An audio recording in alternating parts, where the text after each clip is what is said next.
Shalom, salam sejahtera untuk kita semua. Jumpa lagi dalam bacaan renungan pagi menjadi putra dan putri Allah.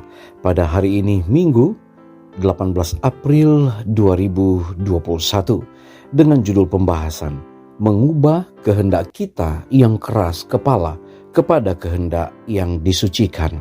Sebelum kita lanjut, mari kita berdoa. Bapa di sorga, kami bersyukur untuk berkat Tuhan. Pagi ini kami boleh bangun dengan tubuh diberkati. Ketika kami akan merenungkan firman-Mu, Roh Kudus-Mu menuntun kami. Dalam nama Yesus kami sudah berdoa. Amin. Ayat tema kita diambil di dalam Efesus pasal 6 ayat yang ke-6. Firman Tuhan berkata, sebagai hamba-hamba Kristus yang dengan segenap hati melakukan kehendak Allah. Saudara-saudaraku yang kekasih, janganlah seorang pun berkata, saya tidak dapat mengalahkan cacat tabiat saya, karena jikalau inilah keputusan hatimu, maka engkau tidak dapat beroleh hidup yang kekal. Keadaan mustahil itu semuanya berada dalam kehendakmu.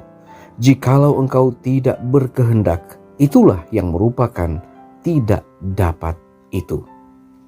Kesukaran yang sebenarnya ialah kecurangan hati yang tidak disucikan dan keengganan untuk menyerah kepada kehendak Allah.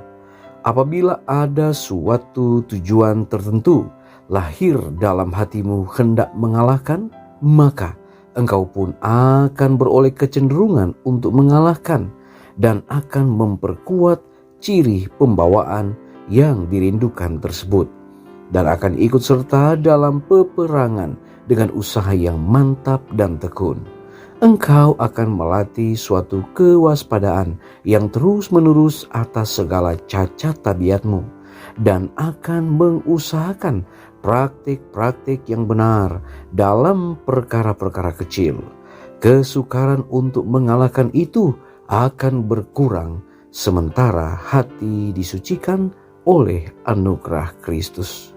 Alangkah besarnya pekerjaan yang harus dilakukan bagi kita sebagai perorangan jikalau kehendak hati kita yang sombong dan keras kepala itu dibenamkan dalam kehendak Allah, dan jiwa kita diangkat dari keduniawian kepada suasana yang lebih tinggi dan lebih bersih.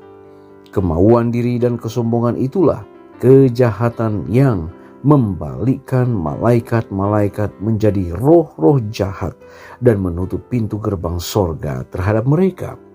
Engkau tidak dapat mengontrol dorongan hatimu, emosimu seperti yang engkau inginkan, tetapi engkau dapat mengendalikan kemauan dan dapat mengadakan perubahan menyeluruh dalam hidupmu. Oleh menyerahkan kehendakmu kepada Kristus, maka hidupmu pun akan tersembunyi dengan Kristus di dalam Allah dan bersekutu kepada kuasa yang di atas segala kerajaan dan kekuasaan. Engkau akan memperoleh kekuatan dari Allah yang akan memegang engkau erat-erat kepada kekuatannya, dan suatu terang yang baru, bahkan terang iman yang hidup, akan mungkin kepadamu. Saudara-saudaraku yang kekasih, akan ada di dalammu satu kuasa, suatu ketekunan, dan suatu kesederhanaan yang akan menjadikan engkau suatu alat yang berbudi bahasa halus di dalam tangan Allah. Mari kita berdoa. Bapa di sorga, kami datang lagi kepadamu pagi ini. Berterima kasih untuk berkat Tuhan. Kami boleh merenungkan firman-Mu. Tolonglah kami agar kami boleh mengubah kehendak kami yang keras kepala kepada kehendak yang disucikan. Tolonglah kami Bapa, agar kami boleh menjadi pribadi-pribadi yang menuruti akan kehendak Tuhan. Kami boleh mengontrol akan hati kami, mengontrol emosi kami seperti yang Allah inginkan. Bapa di sorga, ketika kami akan memulaikan aktivitas hari ini, kiranya pertolongan sorga menjadi bagian kami, menjadi bagian umat-umat Tuhan dimanapun berada. Mereka semua dalam lindungan Tuhan. Sertai mereka dalam usaha, biarlah Tuhan akan berkati. Yang sakit disembuhkan, lemah iman dikuatkan. Berdoa terus untuk bangsa dan negara kami, biarlah kami dalam situasi wabah ini kami boleh ada jalan keluar yang Tuhan berikan lewat usaha-usaha yang dilakukan oleh pemerintah dalam memutus mata rantai COVID-19 ini.